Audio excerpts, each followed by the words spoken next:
రేపు తెలంగాణలో ప్రధాని మోదీ పర్యటించనున్నారు. 2 రోజుల పర్యటనలో భాగంగా ఉదయం 10:20 ఆదిలాబాద్ చేరుకోనున్నారు. పలు అభివృద్ది కార్యక్రమాలకు ఆయన శంకుస్థాపన చేయనున్నారు. 6,700 కోట్ల రూపాయలతో పూర్తి చేసిన ప్రాజెక్టులను జాతికి అంకితం చేయనున్నారు ప్రధాని. ఉదయం 11 గంటలకు బహిరంగ సభలో పాల్గొని ప్రసంగించనున్నారు. అనంతరం తమిళనాడుకు వెళ్లనున్న మోదీ రాత్రి 7:45 తిరిగి హైదరాబాద్ చేరుకుంటారు. రాత్రి రాజ్భవన్లోనే బస చేయనున్నారు మోదీ. ఎల్లుండి ఉదయం 10 గంటలకు రాజ్భవన్ నుంచి సంగారెడ్డి బయలుదేరి వెళ్లనున్నారు. పలు అభివృద్ది కార్యక్రమాలకు ఆయన శంకుస్థాపన చేయనున్నారు. అనంతరం ఉదయం 11:30 బహిరంగ సభలో పాల్గొని మోదీ ప్రసంగించనున్నారు. సభ అనంతరం ఒడిశాకు బయలుదేరి వెళ్లనున్నారు ప్రధాని మోదీ.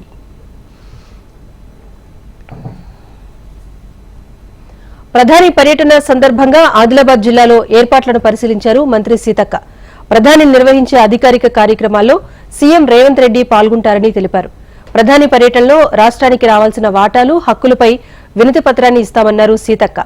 ప్రధాని పర్యటనకు అన్ని ఏర్పాట్లు పూర్తి చేశామని, ఇంటర్ పరీక్షలకు వెళ్లే విద్యార్థులకు ఎలాంటి ఇబ్బందులు కలగకుండా చర్యలు తీసుకున్నామని తెలిపారు. మరి వారికి స్వాగతం పలుకుతూ అఫీషియల్ ప్రోగ్రామ్స్ లో పాల్గొనడానికి మన రాష్ట్ర ముఖ్యమంత్రి గారు గౌరవ శ్రీ రేవంత్ రెడ్డి గారు 9:30కు వారిక్కడికి రావడం జరుగుతుంది. పిఎం ప్రోగ్రాము ఏదైతే ఉందో ఎన్టీపీసీ 6,000 కోట్లతోటి, అదేవిధంగా నేషనల్ హైవే మరి రైల్వే సంబంధించినటువంటిది దాదాపుగా 6,700 కోట్లతోటి ఈ యొక్క కార్యక్రమాలను రేపు మన ప్రధానమంత్రి గౌరవ శ్రీ నరేంద్ర మోడీ గారి చేత ప్రారంభించబోతున్న సందర్భంగా వారితో పాటు మరి ఈ రాష్ట్రం నుంచి సెంట్రల్ మినిస్టర్గా ఉన్నటువంటి కిషన్ రెడ్డి గారు, అదేవిధంగా గవర్నర్ గారు కూడా ఈ యొక్క కార్యక్రమంలో పాల్గొంటున్నారు. ఎవరు వచ్చినా పిల్లల భవిష్యత్తు ఇంపార్టెంట్గా ప్రాధాన్యతగా పిఎం అయినా, సీఎం అయినా, గవర్నర్ అయినా ఎవరైనా, ఎందుకంటే ఒక్క నిమిషంతో కూడా ఒక ప్రాణం పోయినటువంటి పరిస్థితిని మనం చూస్తున్నాము.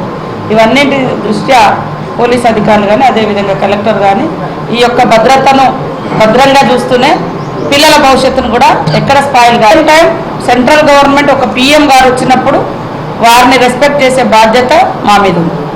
ఎవరికి ఇచ్చే గౌరవం వాళ్ళకి ఇస్తాం. మన రాష్ట్రానికి రావాల్సినటువంటి వాటా కంపల్సరీ సాధిస్తాం. ఇక ప్రధానమంత్రి గారు కూడా ఇక్కడికి వస్తున్నారు కాబట్టి వారు ఖచ్చితంగా అన్ని వరాలు ఇవ్వాలని మేము మనస్ఫూర్తిగా కోరుకుంటున్నాం. ఈ నెల 6న మహబూబ్ నగర్ లో పర్యటించనున్నారు సీఎం రేవంత్ రెడ్డి. ఉమ్మడి మహబూబ్ నగర్ జిల్లాకు చెందిన రేవంత్ సీఎం పదవి బాధ్యతలు చేపట్టిన తర్వాత తొలిసారి మహబూబ్ నగర్ కు వస్తున్న నేపథ్యంలో పాలమూరు ప్రజాదీవెన పేరుతో భారీ బహిరంగ సభను కాంగ్రెస్ నేతలు ఏర్పాటు చేశారు. సభ ఏర్పాట్లను సిడబ్ల్యూసీ ప్రత్యేక ఆహ్వానితులు చల్లా వంశీచంద్ రెడ్డి, ఎమ్మెల్యేలు ఎన్ఎం శ్రీనివాస్ రెడ్డి, జి మధుసూదన్ రెడ్డిలు పరిశీలించారు. పెద్ద ఎత్తున కాంగ్రెస్ కార్యకర్తలు, అభిమానులు తరలివచ్చి సభను విజయవంతం చేయాలని వారు కోరారు.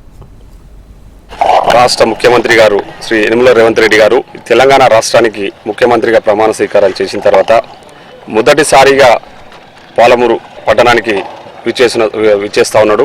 రేపు 6వ తారీఖు రోజు ఇక్కడ పాలమూరు పట్టణంలో ఎంబీఎస్ డిగ్రీ కాలేజ్ ప్రాంగణంలో పాలమూరు ప్రజాదీవెన బహిరంగ సభను ఇక్కడ ఏర్పాటు చేయబోతా ఉన్నాం. పెద్ద ఎత్తున ప్రజలందరూ కూడా ఆ కార్యక్రమానికి తరలి రావడానికి కూడా సిద్ధంగా ఉన్నారు. దానికి సంబంధించిన ఏర్పాట్లన్నీ కూడా ఇక్కడ స్థానిక శాసనసభ్యులు గౌరవనీయులు శ్రీనివాస్ రెడ్డి గారు, మేము అందరం కలిసి కూడా ఇక్కడ ఏర్పాట్లను కూడా పరిశీలించడం జరిగింది. దానికి సంబంధించిన పూర్తి ఏర్పాట్లు కూడా చేస్తూ ఉన్నాం. ఈరోజు తెలంగాణ రాష్ట్రం ఏర్పడ్డ తర్వాత ఆర్నిషాలు కష్టపడుతూ ప్రజా సంక్షేమమే ధ్యేయంగా గౌరవనీయులు ముఖ్యమంత్రి గారు పారదర్శక పాలన అందిస్తూ అందరి మన్ననలు పొందుతూ ఎంతో పెద్ద ఎత్తున ప్రజలకు అంటే ఇచ్చిన హామీలను నెరవేరుస్తూ ఈరోజు రేపు 6వ తారీఖు రోజు ఇక్కడికి వస్తున్నందుకు మేమందరం కూడా ముఖ్యంగా పాలమూరు పట్టణ ప్రజలు, పాలమూరు జిల్లా ప్రజలు కూడా ఎంతో ఆతృతగా ఎదురు చూస్తూ ఉన్నారు. పెద్ద ఎత్తున మేము ఆ రోజు ముఖ్యమంత్రి గారు కూడా ఘన స్వాగతం పలకబోతా ఉన్నాం. దానికి సంబంధించిన ఏర్పాట్లన్నీ కూడా పూర్తి చేస్తా ఉన్నాం. ఈ నెల 7న సిరిసిల్ల, వేములవాడల్లో సీఎం రేవంత్ రెడ్డి పర్యటించనున్నారు. సిరిసిల్లలో నూతనంగా నిర్మించిన జిల్లా ఎస్పీ కార్యాలయాన్ని ఆయన ప్రారంభించనున్నారు. అనంతరం జిల్లా కాంగ్రెస్ పార్టీ ఆఫీసుకు భూమి పూజ చేస్తారు. ఆ తర్వాత వేములవాడ రాజన్ను దర్శించుకోనున్నారు తెలంగాణ ముఖ్యమంత్రి. అనంతరం గుడి చెరువు మైదానంలో ఏర్పాటు చేసే భారీ బహిరంగ సభలో సీఎం రేవంత్ రెడ్డి ప్రసంగించనున్నారు. జాతీయ రాజకీయాల్లో తెలుగువారి పాత్ర కాలక్రమంగా తగ్గుతోందని అన్నారు సీఎం రేవంత్ రెడ్డి. గతంలో సంజీవరెడ్డి, పివి, ఎన్టీఆర్ జాతీయ రాజకీయాలను శాసించే స్థాయికి ఎదిగారని గుర్తు చేశారు. వారి తర్వాత జైపాల్ రెడ్డి, వెంకయ్యనాయుడు ఆ స్థాయిని కొంతవరకు నిలబెట్టారని అన్నారు. కానీ ప్రస్తుత జాతీయ రాజకీయాల్లో తెలుగువారి పాత్ర కనిపించడం లేదని అన్నారు సీఎం రేవంత్. కేంద్ర కేబినెట్ లో మన వాళ్లను వెతికి చూసుకోవాల్సిన పరిస్థితి తలెత్తిందన్న రేవంత్ ఇది మన మనుగడకు, గుర్తింపుకు మంచి పరిణామం కాదన్నారు. ఎంసీహెచ్ఆర్డీలో Governorpet to Governor House పుస్తకాన్ని సీఎం రేవంత్ రెడ్డి ఆవిష్కరించారు. తెలుగు వాళ్ళ ప్రభావము, తెలుగు భాష మీద పట్టున్న వాళ్ళు కానీ జాతీయ రాజకీయాలలో మన యొక్క పాత్ర కాలక్రమేణా తగ్గుతూ వస్తుంది. ఇది మనందరం నిశ్చితంగా గమనించాల్సిన అంశం. నాడు సంజీవరెడ్డి గారు, పివి నరసింహారావు గారు, ఎన్టీ రామారావు గారు జాతీయ రాజకీయాలలో వారి ప్రభావాన్ని చూపించడమే కాకుండా జాతీయ రాజకీయాలను శాసించే స్థాయికి మన తెలుగు బిడ్డలుగా వాళ్ళు రాణించడం మనందరికీ గర్వకారణం. వారి తరం తర్వాత మళ్ళీ జైపాల్ రెడ్డి గారు, వెంకయ్య నాయుడు గారు ఒక స్థాయి వరకు నిలబెట్టే ప్రయత్నం చేశారు. ఈరోజు మేము ఎప్పుడైనా ఢిల్లీకి వెళ్తే అసలు ఎవరిని కలవాలనో, ఎవరు మన వాళ్ళు ఉన్నారో, ఏదైనా అంశం రాష్ట్రానికి సంబంధించిందో, మన ప్రాంతానికి సంబంధించిందో, జాతీయ స్థాయిలో ఏదైనా అంశాన్ని ప్రస్తావించాలన్న పార్లమెంటరీ వ్యవస్థలో మాట్లాడే వాళ్ళు కానీ, లేకపోతే మేము వెళ్ళి కలిసి ఏదైనా విజ్ఞప్తి చేద్దామన్నా అక్కడ ఎవరు కనిపించడం లేదు, వినిపించడం లేదు. ఇది డెఫినెట్గా రాను రాను మన గుర్తింపు, మన గౌరవానికి సంబంధించిన అంశంగా మారుతుందేమని నేను ఆలోచన చేస్తున్నా. దీనికి మరి ప్రధానంగా ఫుల్ టైం పొలిటీషియన్స్ లేకపోవడము, part time politics, full time business చేసే వాళ్ళు రాజకీయాలకు రావడం వల్ల జరుగుతుందో ఇది నాకు తెలియదు. ఈ నెల 11న ఇందిరమ్మ ఇళ్ల పథకం ప్రారంభిస్తున్నట్లు మంత్రి కోమటిరెడ్డి వెంకటరెడ్డి స్పష్టం చేశారు. స్థలం ఉన్నవారికి ఇంటి నిర్మాణానికి 5 లక్షల రూపాయలు ఇస్తామని చెప్పారు. ఇప్పటికే 4 గ్యారంటీలు అమలు చేశామన్న మంత్రి ప్రతిపక్షాలు చేసే అసత్య ప్రచారాలు నమ్మొద్దని సూచించారు. కాంగ్రెస్ పాలనను చూసి కేసీఆర్, కేటీఆర్, హరీష్ రావు చాలా నేర్చుకోవాలని సలహా ఇచ్చారు కోమటిరెడ్డి వెంకటరెడ్డి. నల్గొండ పట్టణంలో పర్యటించిన ఆయన బైక్పై తిరుగుతూ అభివృద్ది పనులను పరిశీలించారు. 11వ తారీఖు రోజు ఇందిరమ్మ ఇంటి కార్యక్రమాన్ని మొదలు పెడుతున్నాం. మొదలుగా కాన్స్టిట్యున్సీకి 3,500, ఒక ఇంటికి 5 లక్షలు, ఖాళీ స్థలం లేని వారికి అయితే స్థలాన్ని సేకరించి ఇల్లు కట్టించే కార్యక్రమం. నల్గొండ టౌన్ కి సంబంధించి టౌన్ లో ఇల్లు లేని వారికి పక్కకు దేవరకొండ మామిలు కూడా దగ్గరనే 50 ఎకరాల భూమి తీసుకొని అందులో దాదాపు 2,000 ఇల్లు కట్టబోతున్నాం. ఆ విధంగా నల్గొండ కాన్స్టిట్యున్సీ కాదు, తెలంగాణ యావత్తు ప్రతి ఒక్కరికి కూడా ఇల్లు కట్టించే ఇందిరమ్మ కార్యక్రమాన్ని మొదలు పెడుతున్నాం. అన్నిటికంటే ముఖ్యమైనది తెలంగాణ మొత్తం ఎదురు చూస్తున్న, పేద ప్రజలు ఎదురు చూస్తున్న ఇంట్లు నిర్మించే కార్యక్రమం. 10 సంవత్సరాలైంది గవర్నమెంట్ వచ్చి.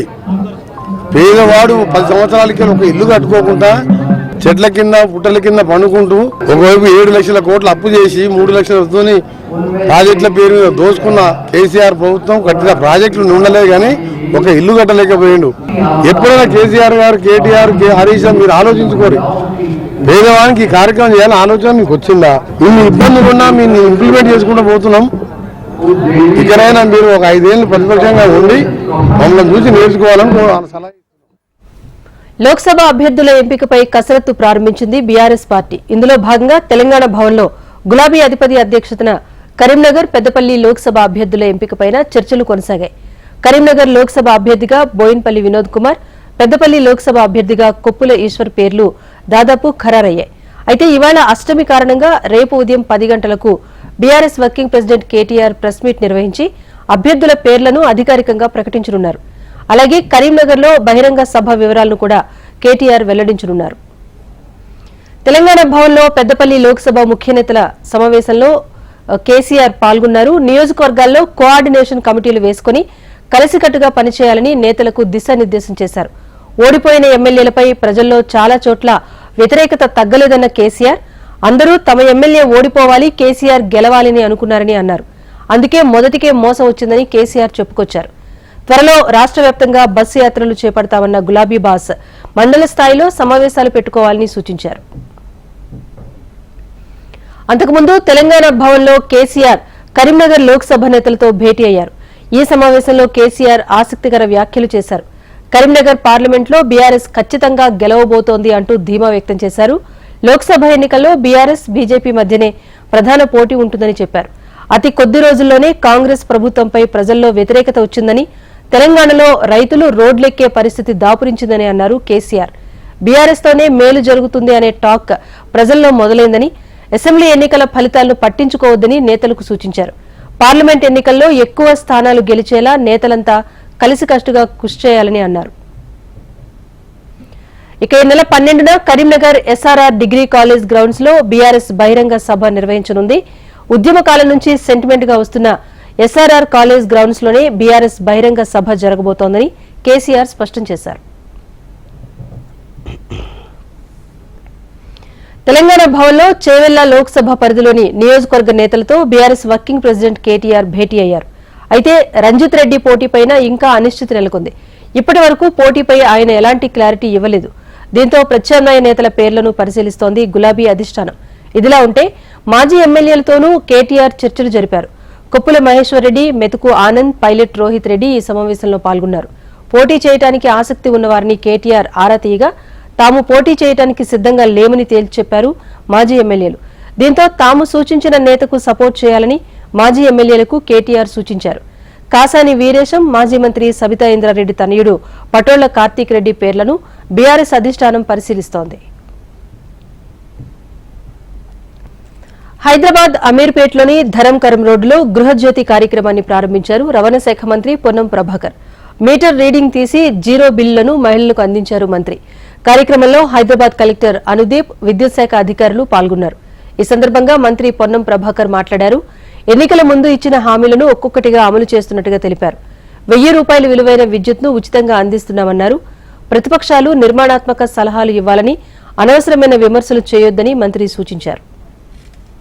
ఎన్నికలకు ముందు ఇచ్చినటువంటి గ్యారంటీల్లో భాగంగా యావత్ తెలంగాణ ప్రజలకు ఇప్పటికే 10 లక్షల రూపాయల ఆరోగ్యశ్రీతో పాటుగా మహిళలు ఉచితంగా బస్ ప్రయాణం చేయడంతో పాటుగా 500 రూపాయలకే సిలిండర్ ఇచ్చే కార్యక్రమంతో పాటుగా 200 యూనిట్ల విద్యుత్తును ఉచితంగా ఇవ్వడం జరుగుతోంది జీరో బిల్లు పేరు మీద.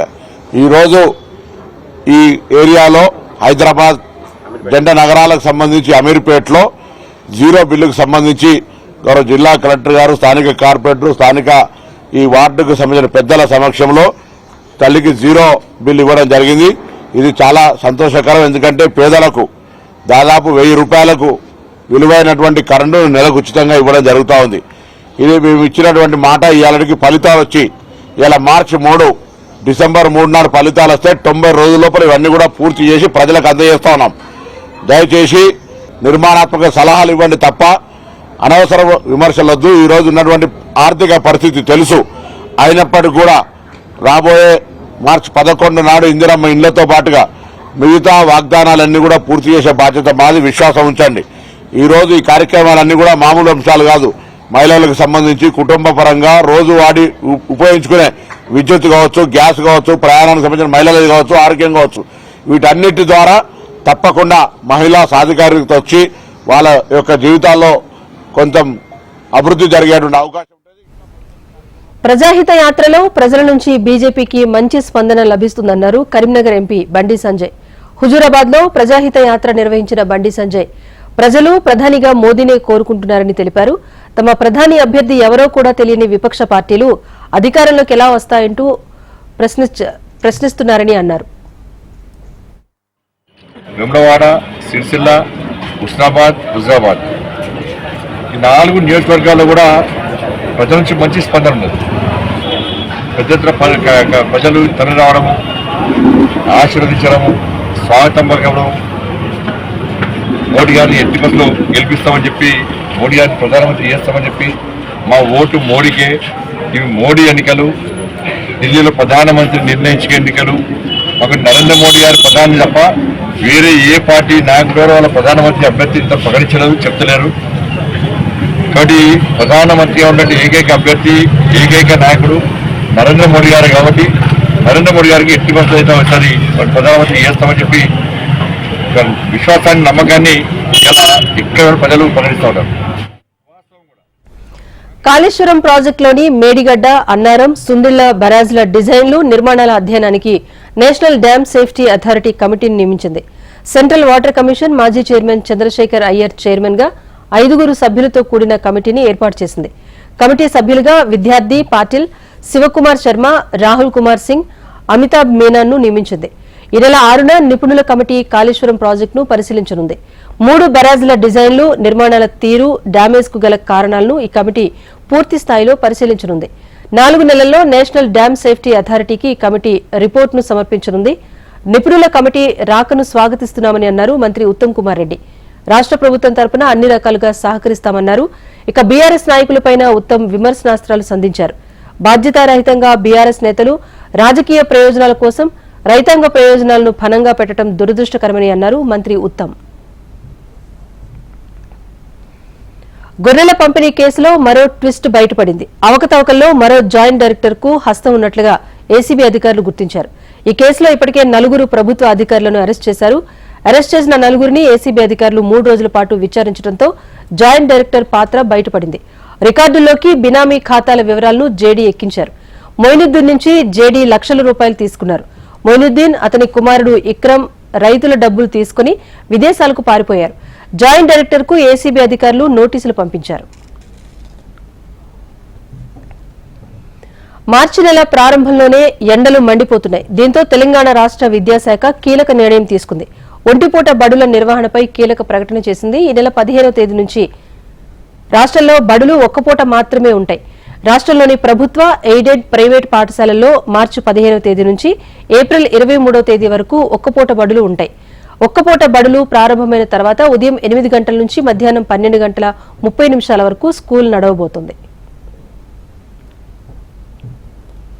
ఏపీ సీఎం జగన్ రేపు ఢిల్లీకి వెళ్లనున్నారు. ఈ పర్యటనలో హోంమంత్రి అమిత్ షా, ఆర్థిక మంత్రి నిర్మలా సీతారామన్తో పాటు పలువురు కేంద్ర మంత్రులను జగన్ కలిసే అవకాశం ఉంది.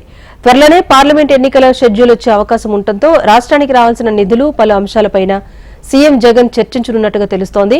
పోలవరం ప్రాజెక్టు సవరించిన అంచనాలు ఆమోదించిన నేపథ్యంలో అందుకు నిధులను కేటాయించాలని కూడా కేంద్రాన్ని సీఎం జగన్ కోరనున్నట్టుగా సమాచారం. పల్నాడు సభలో చంద్రబాబు వ్యాఖ్యలకు మంత్రి అంబటి రాంబాబు కౌంటర్ ఇచ్చారు. కోడెల శివప్రసాద్ మరణానికి చంద్రబాబు కారణమన్నారు. సీనియర్ నేత ఓడిపోతే పలకరించకుండా పక్కన పెట్టడంతోనే ఆయన మానసికంగా కుంగిపోయారన్న అంబటి హాస్పిటల్లో ఉన్న కోడెలను పలకరించిన దుర్మార్గుడు చంద్రబాబు అంటూ ఆరోపించారు. ఎన్నికల తర్వాత టీడీపీ కనుమరుగవుతుందని, టీడీపీ మునిగిపోయే నావా అంటూ విమర్శించారు.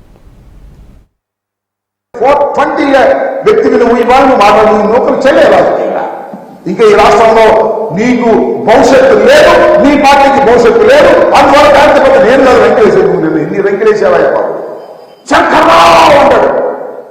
తొమ్మిదిలో శంకర్రావు కాజేస్తున్నాడు, శంకర్ కాజేస్తున్నాడా? ఏం పోయేలా వచ్చిందా నాకు అర్థం కాలేదు. రాష్ట్ర ప్రజానీకాన్ని, పలనాడు ప్రజానీకాన్ని మనస్ఫూర్తిగా అడుగుతున్నా, కోడెల శివప్రసాద్ గారు ఆత్మహత్య చేసుకోవడానికి, మరణించడానికి ఎవ్వరు కారణం? వైఎస్ఆర్ కాంగ్రెస్ పార్టీనా, లేదు అంబేద్కర్ గారా, తెలుగుదేశం పార్టీనా, నువ్వా? ఒక్కసారి ఆలోచించమని మనం చేస్తున్నా. ఎందుకంటే కేవలం కోడెల శివప్రసాద్ గారి మరణానికి ప్రధానమైన కారణం నువ్వు. సీనియర్ పొలిటీషియన్ ఓటమి పాలైతే ఇంటర్వ్యూ కూడా ఇవ్వలేదు కదా నువ్వు. ఆ కుటుంబాన్ని పక్కన పెట్టాలని నిర్ణయించావు కదా.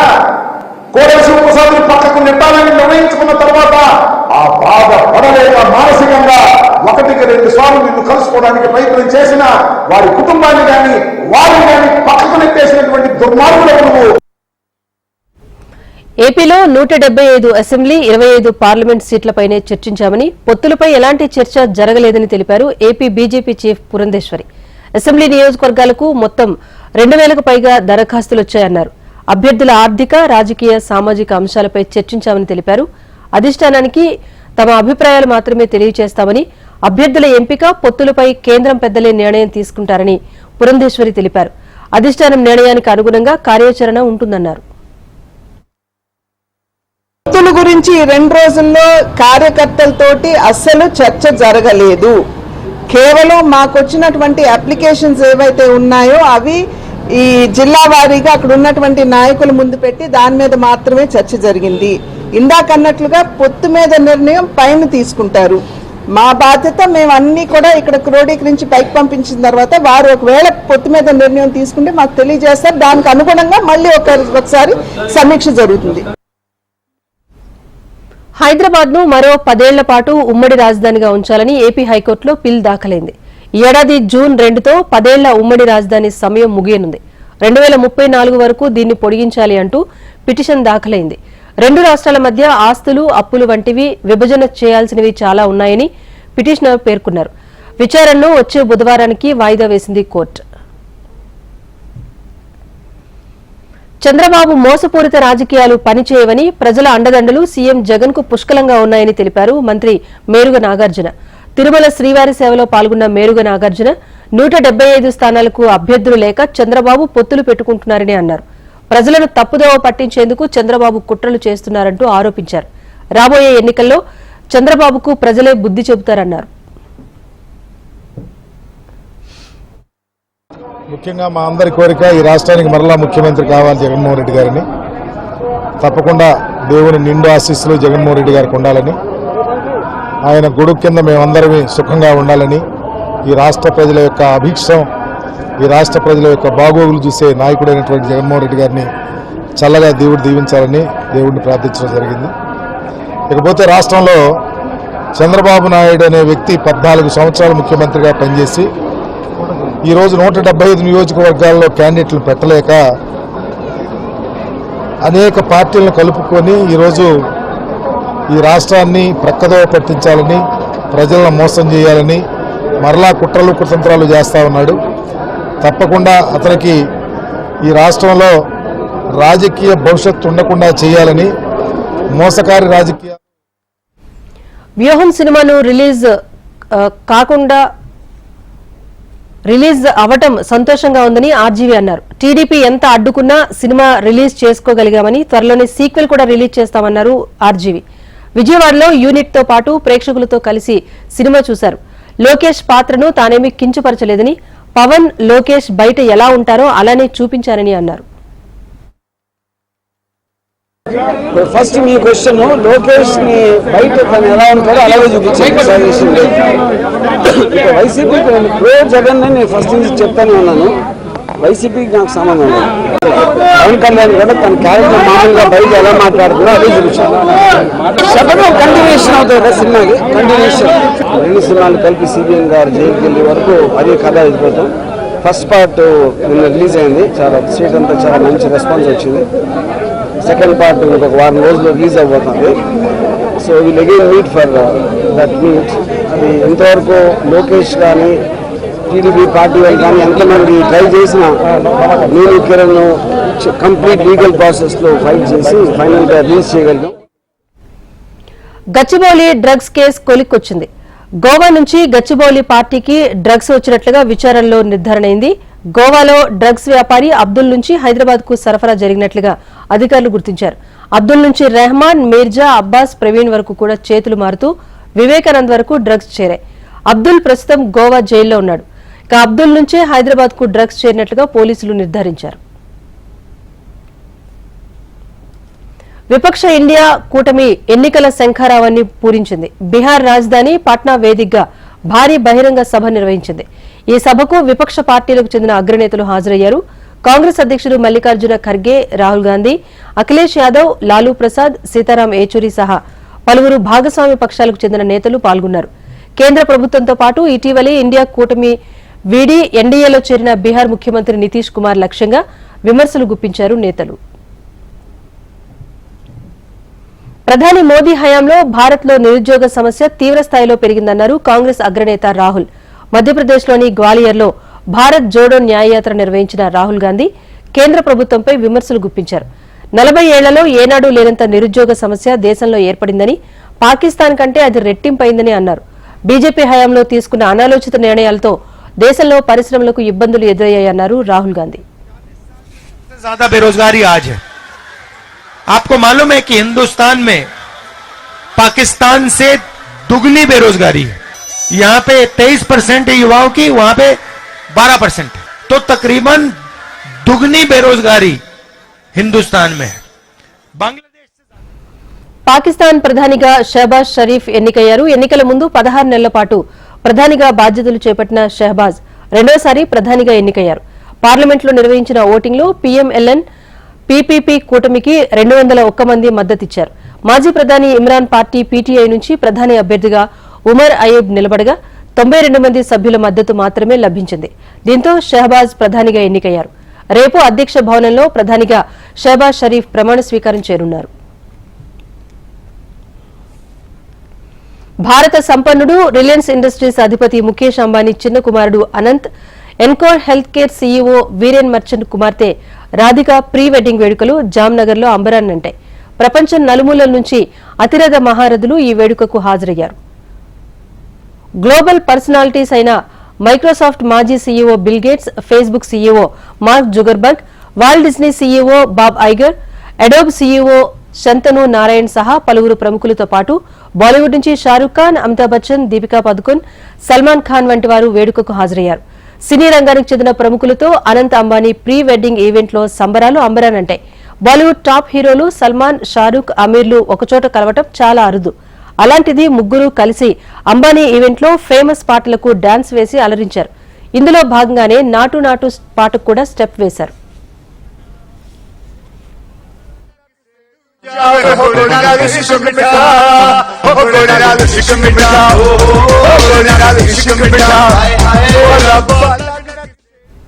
ఇది prime time update. Keep watching HM TV. వార్త ఆగదు, నిజం దాగదు.